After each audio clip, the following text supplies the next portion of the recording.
wrong ones part ways, right ones find their way. The article that heaven wants to share with everyone is called Daughter. You don't have to be too kind.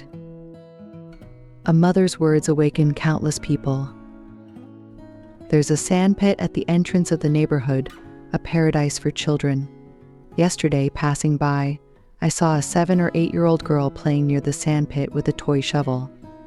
At this moment, a boy walked over and said, "Let me play with it." The girl straightforwardly refused. "No, this is mine, and I still want to use it." The boy reached out to grab it, but the girl pushed him onto the sandpit and ran away with her shovel. Not far away, a mother said to another mother, "Look at your girl. She doesn't look like a girl at all, just a tomboy." The girl's mother smiled and said, "I just want to raise her as a boy to keep her safe."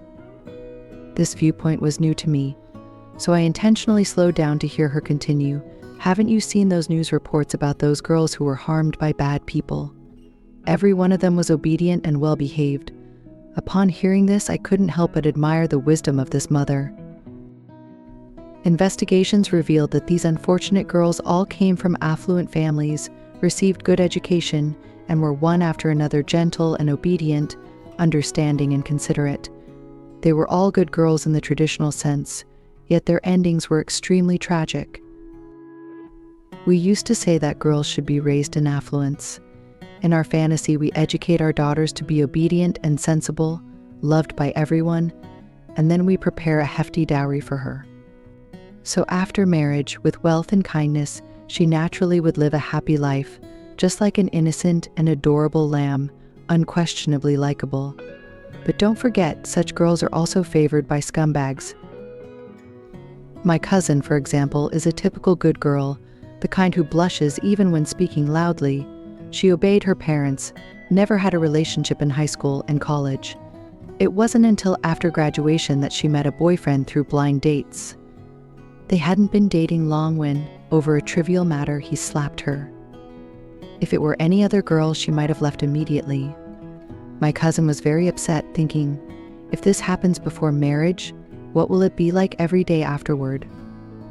Unexpectedly, her boyfriend suddenly knelt down and apologized, saying, "I didn't mean it. My dad used to beat my mom a lot when I was young," which left me psychologically scarred.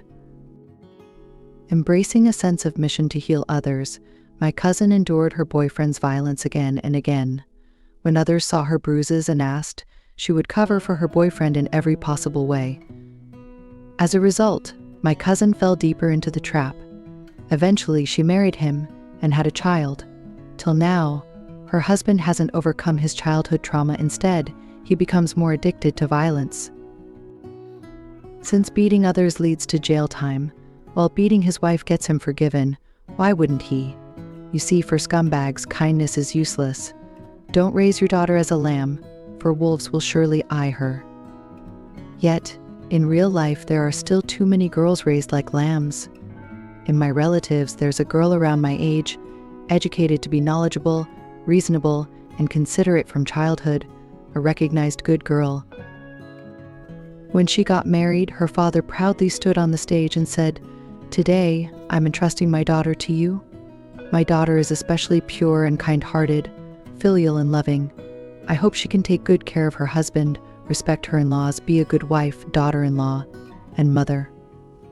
When I heard this, I felt uneasy inside. As expected, the girl didn't live happily after marriage.